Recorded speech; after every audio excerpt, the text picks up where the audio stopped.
सुखो बुद्धं पादो बुद्धं नमामि सुखसद्धम्मदेशना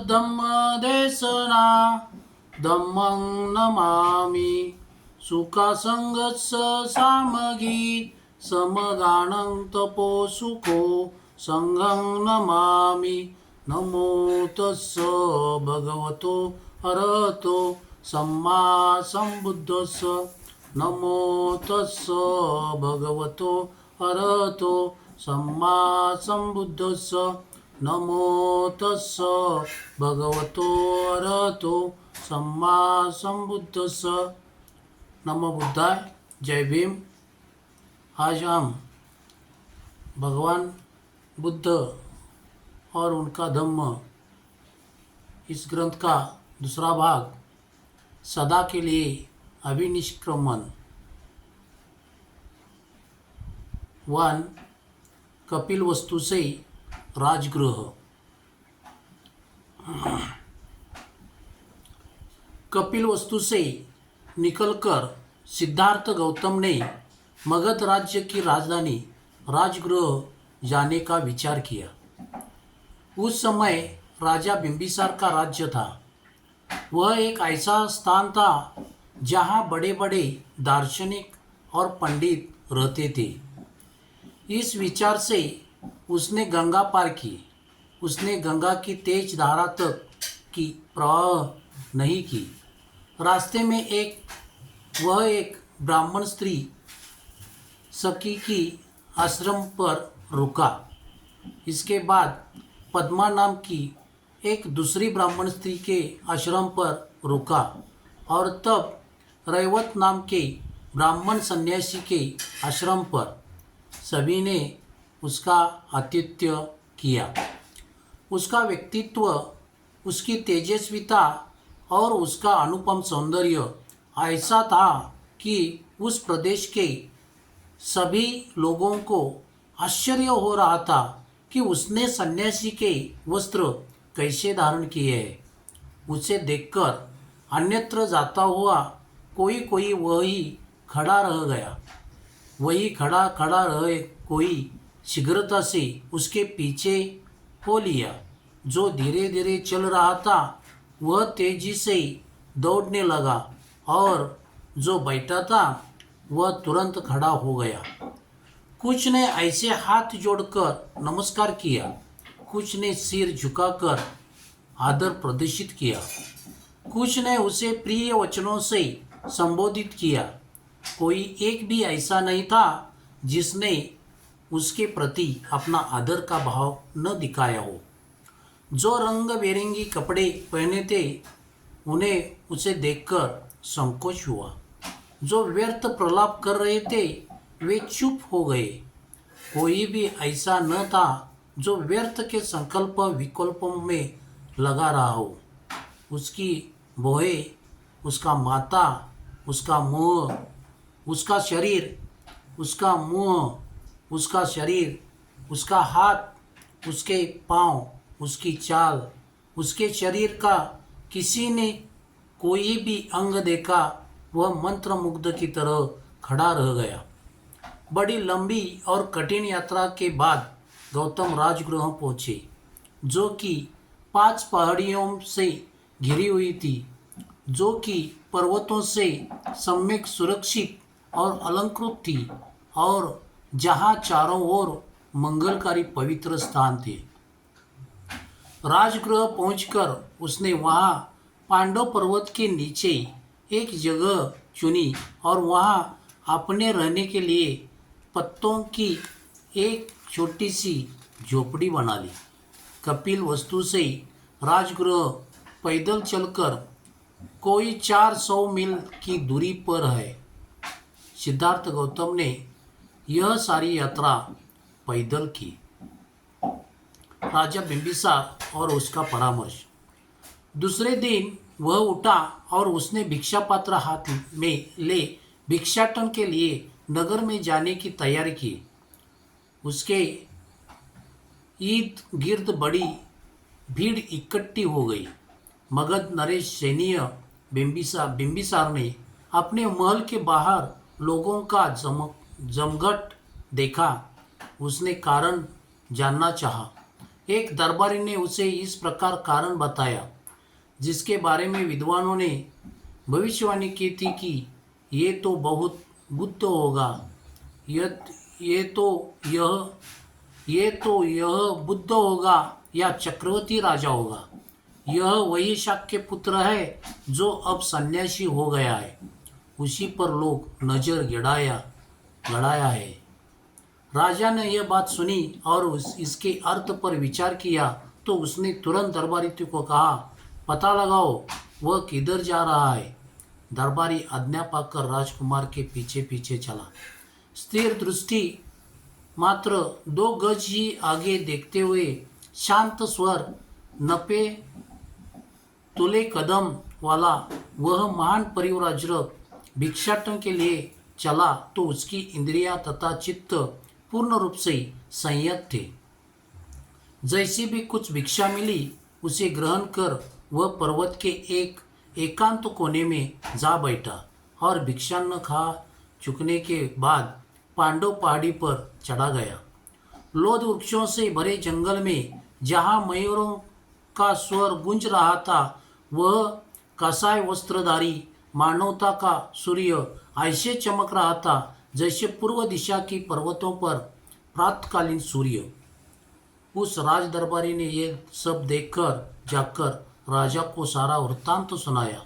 राजा ने जब यह सब सुना तो अपने साथ कुछ थोड़े से अनुयायी ले वह गौरवपूर्ण भाव सहित उसी ओर चला। पर्वत के समान व्यक्तित्व वाले उस राजा ने पर्वतारोहण किया। वहाँ उसने जितेंद्रिय सिद्धार्थ गौतम को पर्यकासन लगाए बैठे देखा। वह ऐसा प्रतीत होता था मानो चलायमान पर्वत का शिखर हो, जो सौंदर्य और शांत भाव में विशेषता आश्चर्य और स्नेह की भावना से परिपूर्ण उसके पास राजा गया।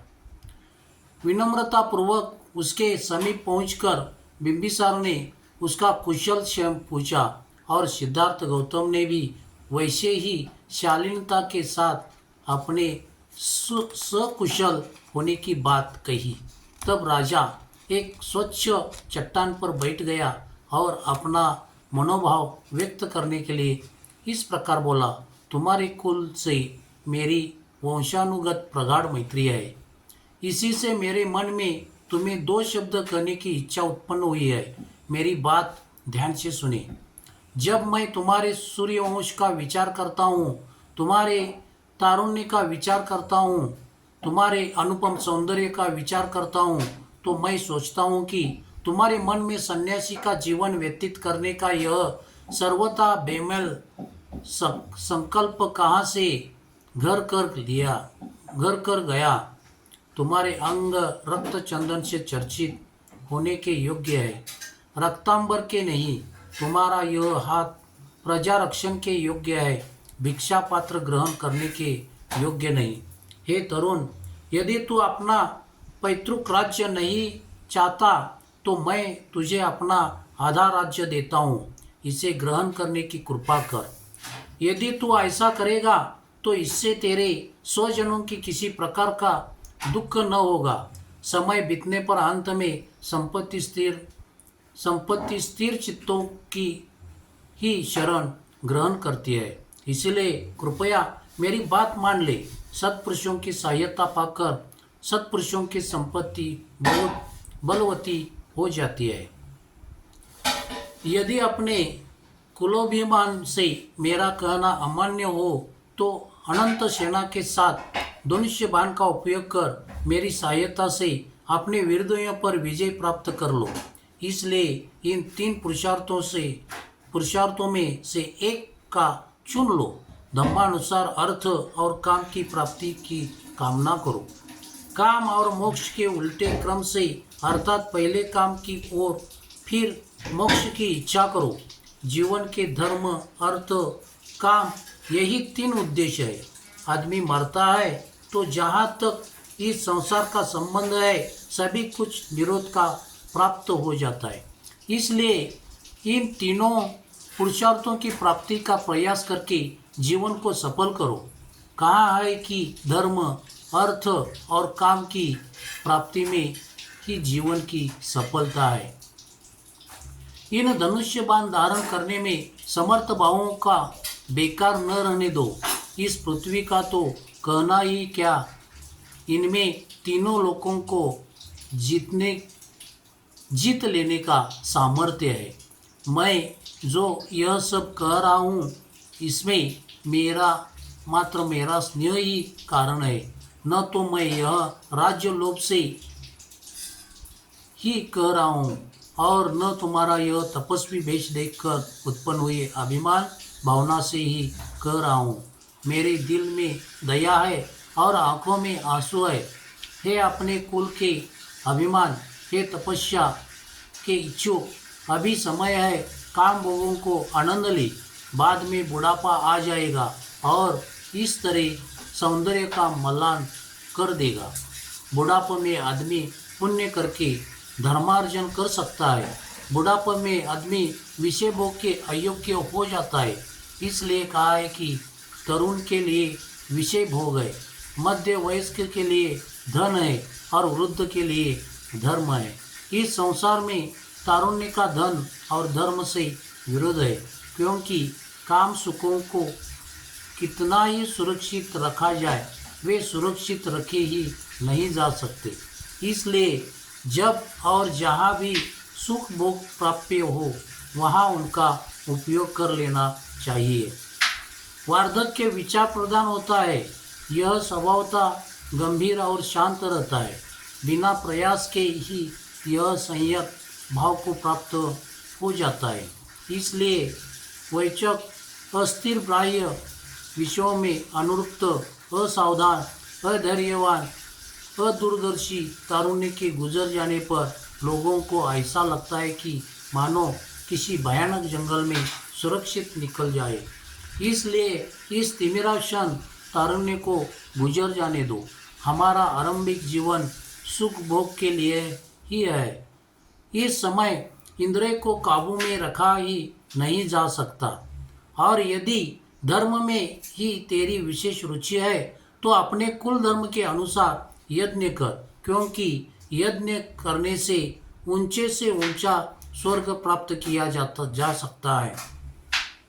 बाहुओं पर सुवर्ण निर्मित बाजूबंद बांधे हुए और नाना वर्ण के आभापूर्ण रत्न जड़ित मुकुट धारण किए हुए राजश्रीगण यज्ञों द्वारा उसी पद को प्राप्त कर सके हैं जिसे अनेक महर्षियों ने तपस्या द्वारा प्राप्त किया है। राजा बिंबिसार को सिद्धार्थ गौतम का उत्तर।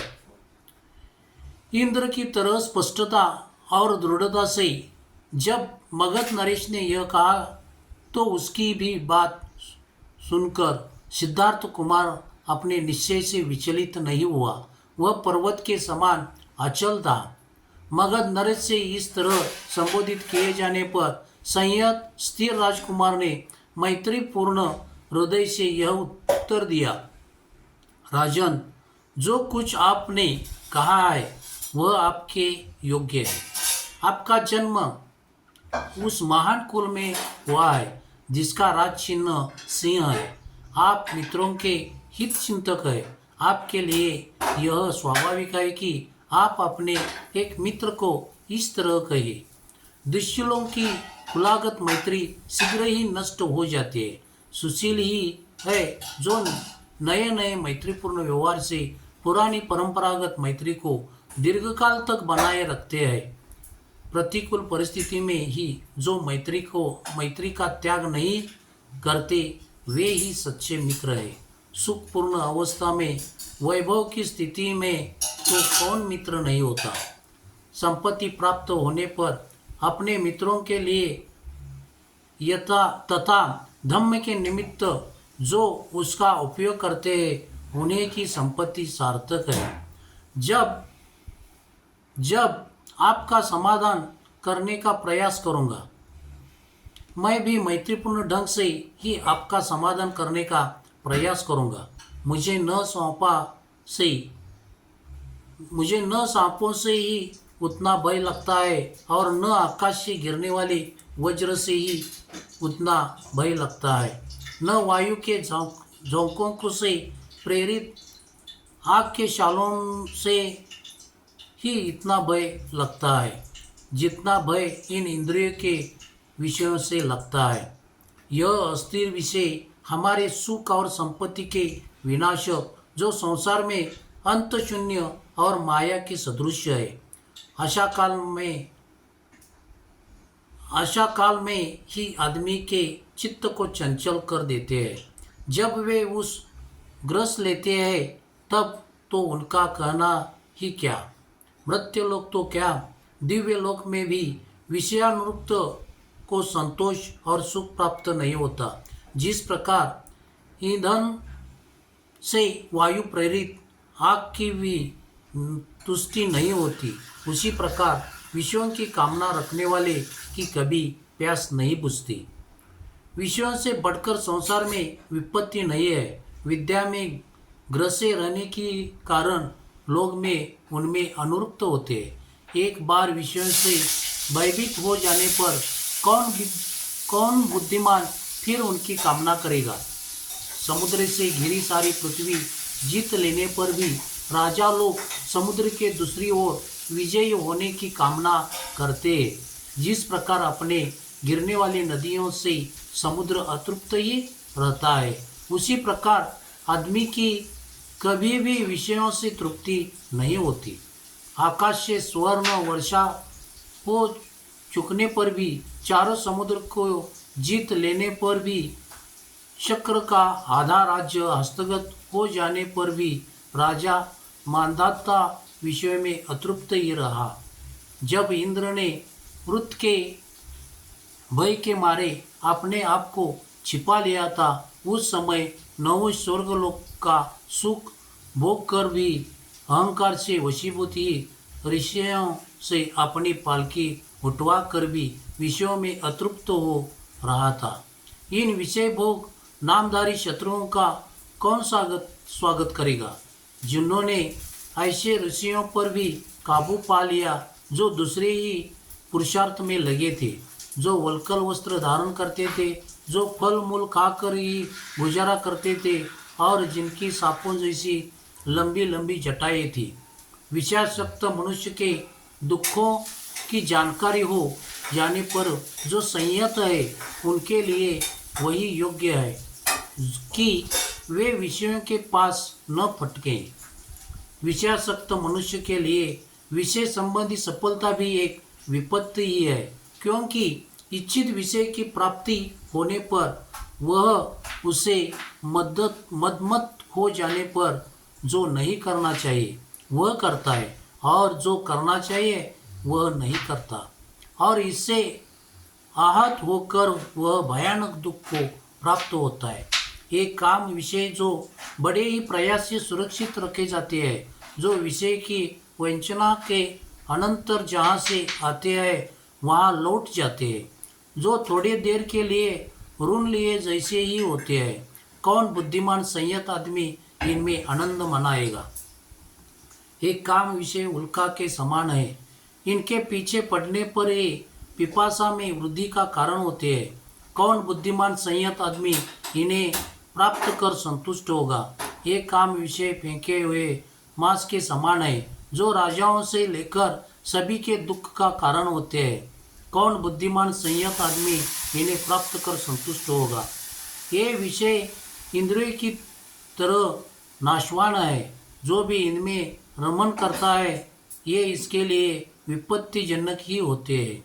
कौन बुद्धिमान संयत आदमी इन्हें प्राप्त कर समाधानी होगा। जो संयमी आदमी इन काम विषयों से दसा जाता है, ये इसका सुख हर लेते हैं और उसके विनाश का कारण होते हैं। ये एक क्रोध निर्दय सर्प के समान है। कौन बुद्धिमान संयत आदमी इन्हें प्राप्त कर संतुष्ट होगा। जिन्हें काम विषयों को भोगने से भी वैसे ही तृप्ति नहीं होती जैसी एक कुत्ते की हड्डी चाटने से। जो सूखी हड्डियों में के पंजर के समान है। कौन बुद्धिमान संयत आदमी इन्हें प्राप्त कर संतुष्ट होगा? जो दरिद्री कामंद है, जो इच्छाओं का दास है, वह इसी संसार में मृत्यु दुख का अधिकारी है। गीता के कारण हिरण विनाश का प्राप्त होते हैं। गीतों के कारण हिरण विनाश को प्राप्त होते हैं। दीपक की चमक के कारण पतंग आग में जल भूनकर जान गंवाते हैं। मांस लोभी मछली लोहे का कांटा निगल जाते हैं। इसलिए संसार के काम भोग अंत में विनाश का ही कारण होते हैं। यह जो सामान्यतया कहा जाता है कि काम भोगने के लिए है, यदि विचार कर देखा जाए तो इनमें से कोई भी भोग्य पदार्थ नहीं है। अच्छे अच्छे कपड़े और दूसरी भी वैसे ही सभी चीज़ें अधिक से अधिक दुख के मार्जन मात्र है। पानी प्यास बुझाने के लिए होता है, भोजन भूख मिटाने के लिए, घर हवा धूप और वर्षा से बचाने के लिए, और वस्त्र शीत से रक्षा करने के लिए तथा नग्नता ढकने के लिए। इस प्रकार शैया तंद्रा के विघात के लिए है, वाहन यात्रा की थकावट मिटाने के लिए है, आसन खड़े रहने की थकावट दूर करने के लिए है। इसी प्रकार स्नान शरीर शुद्धि और स्वास्थ्य का साधन है।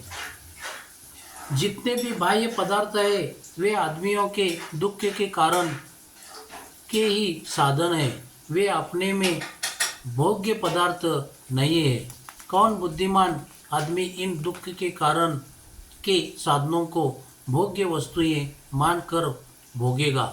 जो आदमी सन्निपात ज्वर से ग्रस्त होने पर ठंडी पट्टी आदि को भोग्य वस्तुएं माने, जो कि केवल वेदना को दूर करने के ही उपाय है, वही आदमी इन काम विषयों को भोग्य वस्तुओं का नाम दे सकता है। क्योंकि सभी काम विषय अनित्य है, इसीलिए मैं उन्हें भोग्य विषय मान ही नहीं सकता। जो स्थितियाँ सुखदायक प्रतीत होती है वही दुख कारक भी बन जाती है। गर्म वस्त्र और सुगंधित धूप शीतकाल में सुख पहुँचती है, किंतु गर्मी में काल में वही अप्रिय बन जाती है।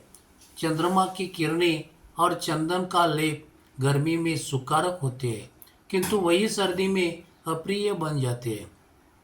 क्योंकि संसार की सभी वस्तुएं हानि लाभ यश अपयश दुख सुख दुख आदि द्वंद्वों के अधीन है, इसलिए कोई भी आदमी ने नित्य सुखी रहता है और कोई भी आदमी न नित्य दुखी। जब मैं इस सुख दुख के मिश्रण को देखता हूँ तो मैं राज्य और दासता का समान ही समझता हूँ, क्योंकि न तो राजा ही हमेशा हंसता रहता है और न दास ही हमेशा रोता रहता है। क्योंकि राजा के सिर पर बड़ी जिम्मेदारी होती है, इसीलिए राज्य की चिंताएं भी अधिक होती है। क्योंकि राजा तो कपड़े टांगने के खूंटी के समान होता है, उसी दूसरों के लिए ही कष्ट सहन करना पड़ता है। जो राजा अपने राज्य पर अत्यधिक निर्भर करता है वह अभागा ही है, जो कि उसे एक न एक दिन त्याग देने वाला है और इस वक्र गति की प्रिय है। दूसरी ओर यदि राजा राजाश्रित नहीं है तो ऐसे कायर नरेश को सुख ही क्या हो सकता है। और क्योंकि सारी पृथ्वी को राज्य जीत जाने पर भी राजा एक ही नगरी में रह सकता है और उसमें भी केवल एक ही महल में सो सकता है, बाकी सब कुछ क्या दूसरों के लिए नहीं है? और राजा को भी एक जोड़ा कपड़ा ही लगता है और भूख मिटाने के लिए थोड़ा भोजन अपेक्षित होता है। इसी प्रकार एक शैया और एक आसन की ही आवश्यकता होती है, शेष सब तो मदद के लिए ही है। यदि इन सब वस्तुओं का उपयोग आदमी का संतोष ही है तो मैं बिना राज्य के भी संतुष्ट हूँ, और यदि कोई इनके बिना भी संतुष्ट है तो क्या ये सब बेकार नहीं है। जो मंगलकारी पद का प्रतीक है उसे काम भोगों में का प्रलोभन देना नहीं है, योग्य नहीं है। उस मैत्री का जिसके अपनी घोषणा की है ध्यान करके मैं आपके बार बार पूछता हूँ कि आप मुझे बताएं कि क्या विषयों में कुछ भी सार है। मैंने रोष में आकर गृह त्याग नहीं किया है, और न इसलिए कि शत्रु के बाणों में मेरे मुकुट को गिरा दिया है, और मैं न मेरी कोई दूसरी फल आकांक्षा ही है जिसके कारण मैं आपके प्रस्ताव का स्वागत नहीं कर पा सक रहा हूँ। जो कोई किसी भयानक क्रुद्ध सर्प से एक बार बचकर फिर उसी को प्राप्त करने की इच्छा करे, जो तेज जलती हुई तुषाग्नि से एक बार बचकर फिर उसी में पढ़ने की इच्छा करे, वही एक बार इन काम विषयों से बचकर फिर इन्हीं में फंसने की इच्छा कर सकता है। जो भली प्रकार देखता हुआ भी किसी अंधे से ईर्ष्या करे, जो मुक्त होता हुआ भी किसी बंधे हुए ईर्ष्या करे, जो धनी होकर भी किसी दरिद्र से ईर्ष्या करे, जो स्वस्थ चित्त होकर भी किसी पागल से ईर्ष्या करे। मैं कहता हूँ कि केवल ऐसा ही कोई किसी विशेष सत्य से ईर्ष्या कर सकता है। मित्र, जो भिक्षाजीवी है वह दया का पात्र नहीं है।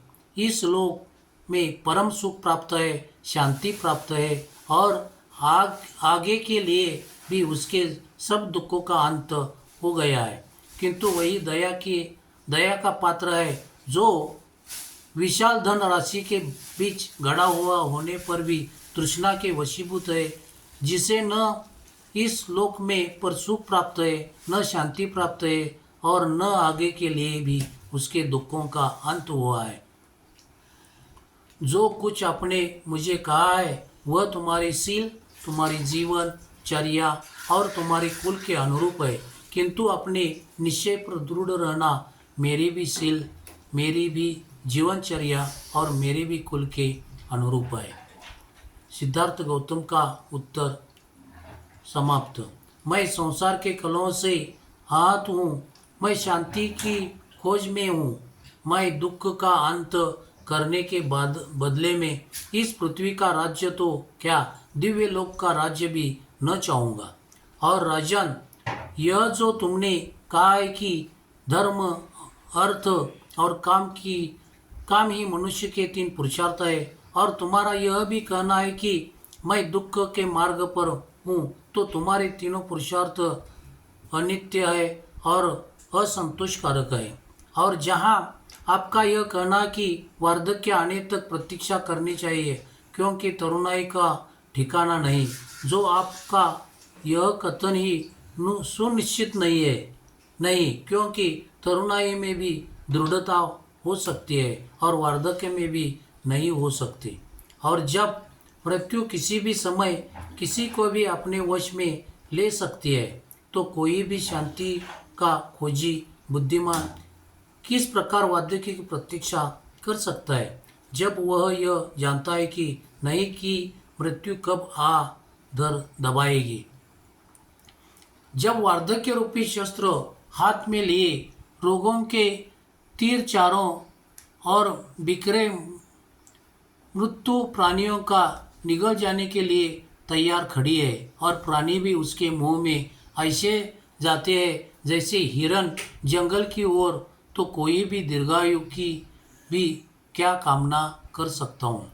चाहे तरुण हो, चाहे वृद्ध हो, और चाहे लड़का हो, हर किसी के लिए यही योग्य है कि वह करुणा के धार्मिक पथ पर अग्रसर हो। और जहाँ तक तुम्हारा यह कहना है कि मैं यज्ञ करने के अप्रमादी बनूं क्योंकि वे मेरे कुल के अनुकूल है और महान फलदायी है, तो ऐसे यज्ञ को नमस्कार है जिनमें निरीह प्राणियों का वध होता है।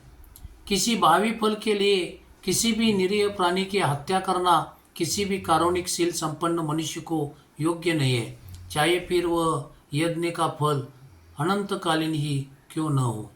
और यदि यह भी न स्वीकार किया जाए कि आत्मसंयम, सदाचार और कामजित होना ही सद्धर्म का अनुकरण करना है तो भी याज्ञनिक होना ठीक नहीं है, क्योंकि यज्ञ धर्म के अनुसार ऊंचे से ऊंचा फल पशुओं की हत्या से ही मिल सकता है। दूसरों को दुख देकर इसी जन्म में जो सुख आदमी को प्राप्त होता है वही जब कारुणिक बुद्धिमान पुरुषों के लिए आनंददायी नहीं, तो फिर किसी अदृश्य दूसरे लोक में जो सुख मिलने की बात कही जाती है उसके बारे में मैं तो कहना ही क्या। मैं अगले जन्म में मिलने वाली किसी फल की आशा से कोई कर्म करने में प्रेरित नहीं हो सकता। हे राजन, मेरे मन को भावी जन्मों की कल्पना में सुख नहीं मिलता, क्योंकि ऐसे कर्मों की दिशा उसी तरह अनिश्चित और अस्थिर है जैसे बादलों से गिरी वर्षा से प्रताड़ित किसी पौधे की दिशा। राजा ने हाथ जोड़कर कहा, बिना बाधा के आपका उद्देश्य सफल हो। जब भी कभी आपका जीवनोद्देश्य पूरा हो गया तब फिर इधर पधारने की कृपा करना। सिद्धार्थ गौतम का फिर अपने राज्य में आगे के लिए वचनबद्ध कर अपने राज्य में आने के लिए वचनबद्ध कर अपने दरबारियों सहित राजा बिंबिसार अपने महल को चला गया। शांति का समाचार। जब सिद्धार्थ गौतम राजगृह में एक कुटी बनाकर ठहरे हुए थे, उसी समय 5 दूसरे वाजरक भी वहां आए और उन्होंने भी अपने लिए उसके पास एक कुटी बना ली। इन पांच वाजरक के नाम थे कौंडिन्य, अस्सजित, वप्प, महानाम तथा भदिक। वे भी सिद्धार्थ गौतम के व्यक्तित्व से प्रभावित हुए और सोचने लगे कि इसकी प्रव्रजा का क्या कारण रहा होगा। राजा बिंबिसार की भांति ही उन्होंने भी इस विषय में प्रश्न किया। जब उसने वह सारी परिस्थिति समझाई जो कि इसके प्रवर्जित होने का कारण बने थे, उन्होंने कहा, हाँ, हमने यह सुना है, लेकिन क्या तुम जानते हो कि तुम्हारे चल आने के बाद क्या हुआ? सिद्धार्थ का उत्तर था, नहीं। तब उन्होंने उसे बताया कि उसके चल आने के बाद कोलिया से युद्ध ठानने के विरोध में शाक्यों में बड़ा आंदोलन छिड़ा। आदमियों, औरतों, लड़कों, लड़कियों ने प्रदर्शन किए और जुलूस से निकाले। वे नारे लगा रहे थे कि कोलिय और शाक्य भाई भाई है, भाई का भाई के का विरुद्ध शस्त्र उठाना अनुचित है। गौतम के जलावतन हो जाने को याद करो इत्यादि। आंदोलन का यह परिणाम हुआ कि शाक्य संघ को एक सभा बुलाकर पुनः अपने निर्णय पर विचार करना पड़ा। इस समय बहुमत कोलियों से समझौता कर लेने के पक्ष में था। शाक्य संघ ने 5 जनों को अपना दूत चुना और उन्हें यह काम सौंपा गया कि वे कोलिया के साथ संधि वार्ता चलाए। जब कोलियों का इसका पता चला तो वे बड़े प्रसन्न हुए। उन्होंने भी अपने में से 5 जन चुने जो शाक्यों के दूतों के साथ संधि वार्ता चलाए। दोनों ओर के दूत आपस में मिले और दोनों ने तय किया कि एक स्थायी पंचायत की नियुक्ति की जाए और रोहिणी नदी के जल को लेकर कभी भी यदि कोई झगड़ा हो तो इस पंचायत के सामने ही रखा जाए और पंचायतन का निर्णय मान्य किया जाए। इस प्रकार युद्ध का खतरा सदा के लिए शांत हो गया। जो कुछ कपिलवस्तु में हुआ था उससे सिद्धार्थ गौतम को सूचित करने का अनंतर परिवारजनों ने कहा, अब तुम्हारे लिए परिवारजन बने रहने की कोई आवश्यकता नहीं। अब तुम अपने परिवार के लोगों के पास वापस जा सकते हो। सिद्धार्थ का उत्तर था, इस शुभ समाचार से मुझे प्रसन्नता हुई है। यह मेरी विजय है, लेकिन मैं वापस घर नहीं जाऊंगा। मुझे नहीं जाना चाहिए। मुझे परिवारजन ही बने रहना चाहिए। सिद्धार्थ गौतम ने इन 5 परिवारजनों से पूछा, तुम्हारा क्या कार्यक्रम है? उनका उत्तर था, हमने तपस्या करने का निश्चय किया है। तुम भी क्यों हमारे साथ शामिल नहीं होते? सिद्धार्थ ने कहा, धीरे धीरे, पहले मुझे दूसरे पदों की परीक्षा करनी है। तब पांचों परिवार चले गए। समस्या की नई आधारभूमि। 5 परिवारों के द्वारा लाए गए इस समाचार ने कि शाक्यों और कोलियों में युद्ध का होना रुक गया था, सिद्धार्थ गौतम को बड़ा बेचैन बना दिया। अकेला होने पर वह बड़ी गंभीरता से सोचने लगा कि क्या अब भी परिवारजनक बने रहने का उसके लिए कोई उचित कारण रह गया है। उसने अपने से सवाल किया, वह अपने बंधुओं को क्या छोड़कर आया था? उसने इसलिए गृह त्याग किया था क्योंकि वह युद्ध का विरोधी था। अब जबकि युद्ध समाप्त हो गया, तब भी क्या मेरे लिए कोई समस्या शेष रह गई है? क्या युद्ध की समाप्ति के साथ साथ मेरी समस्या भी समाप्त हो गई? गहराई से सोचने पर उसे उत्तर मिला, नहीं। युद्ध की समस्या अनिवार्य तौर पर विरोध की समस्या है। यह एक बड़ी समस्या का एक अंग मात्र है। यह विरोध न केवल जातियों और राजाओं में ही विद्यमान है, यह संघर्ष विद्यमान है क्षत्रियों में, ब्राह्मणों में, गृहस्थों में, माता और पुत्र में, पुत्र और माँ में, पिता और पुत्र में, बहन और भाई में, तथा साथी और साथियों में। जातियों में जो संघर्ष होता है वह कभी कभी होता है, लेकिन वर्गों के बीच में जो संघर्ष होता है वह स्थायी है और लगातार जारी है। संसार के कष्टों और दुख के मल में वह वर्ग संघर्ष ही है। यह सत्य है कि मैंने युद्ध के कारण गृह त्याग किया था, लेकिन शाक्यों और कोलियों का युद्ध समाप्त हो जाने पर भी मैं घर वापस नहीं लौट सकता। मैं देखता हूँ कि मेरी समस्या ने व्यापक रूप धारण लिया है। मुझे इस सामाजिक संघर्ष की समस्या का हल खोज निकलना है। पुराने परंपरागत दर्शनों के पास इस सामाजिक संघर्ष की समस्या का हल है या नहीं, और यदि है तो कहाँ तक? क्या हम इन सामाजिक दर्शनों में से किसी एक को भी सही मान सकते हैं? उसने हर परंपरा का, हर मत का स्वयं परीक्षण करने का निश्चय किया। सब पापस करणं कुशलस उपसंपदा सचितो पर्योदपनं एतं बुद्धान शासनं धम्मचरे सुचरितं नतं दुचरितं चरे धम्मचारी सुखं सेति अस्मि लोके परिमिच न तावता धम्मधरो यावता बहुभासति यो च पंपि सुत्वा न धम्मं कायेन पश्यति सवे धम्मधरोति यो धम्मं न पमज्जति नति मे शरणं अयं बुद्धो मे शरणं वरं एतेन सज्ज वचन होतु मे जय मंगलम। नति मे शरणं अयं धम्मो मे शरणं वरं एतेन सज्ज वचन होतु मे जय मंगलम।